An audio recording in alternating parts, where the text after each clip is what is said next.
All right. Not that long ago, I did a paint and talk, and this is the painting that I was painting. Let's see here.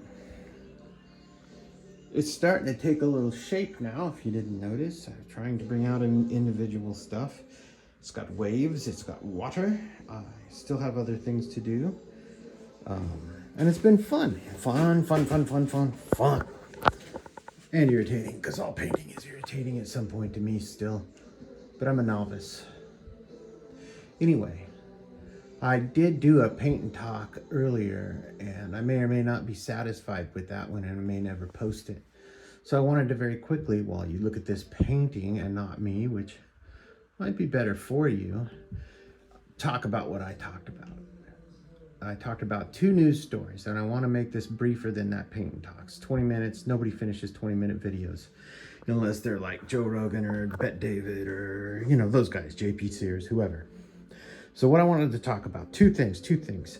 The Francis Key Scott Bridge. Francis Scott Key Bridge. I did go to high school. I do remember his name. Wrote the Star Spangled Banner, if you didn't know that. It's in Baltimore. Been over the bridge a couple times. My wife's from Baltimore. I watched some of the conspiracy stuff about it. And honestly, I'm a great big conspiracy theorist. Love conspiracy theories. Don't know if these are real or not. We will never know. But I know this. Now that that bridge has effectively been knocked down, and our, whatever you want to call him, president, whatever he is, the guy that says the things for the people that are running the country, he mumbles them out, he has said that the federal government's going to pay for it. This is where it gets very, very interesting, because let me tell you what.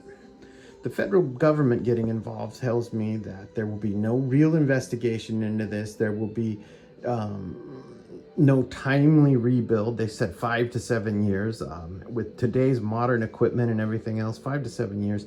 It's a little hard to swallow. I think in the 1900s, the late 1900s, back when us old folks were young people, they probably could have got it done a little quicker than that.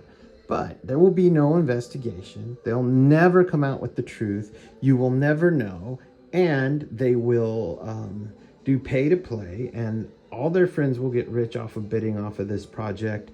And that's how it's really going to go. So whether it was our own government doing this to us because they want to control the flow of goods in the Northwest, which I got no question that could happen. I mean, I love a good conspiracy theory, and that one just looks like one. Or B, this happened by accident, and now they're going to take full advantage of it. And as they always do, whether it's the same way, whether you believe in, if you're a 9/11 truther, or if you just believe, hey, once 9/11 happened, the government became what it's always wanted to be. Those two things. Doesn't matter. The consequences will be the same. They will get what they want. If they're going to go in and take over, they get what they want.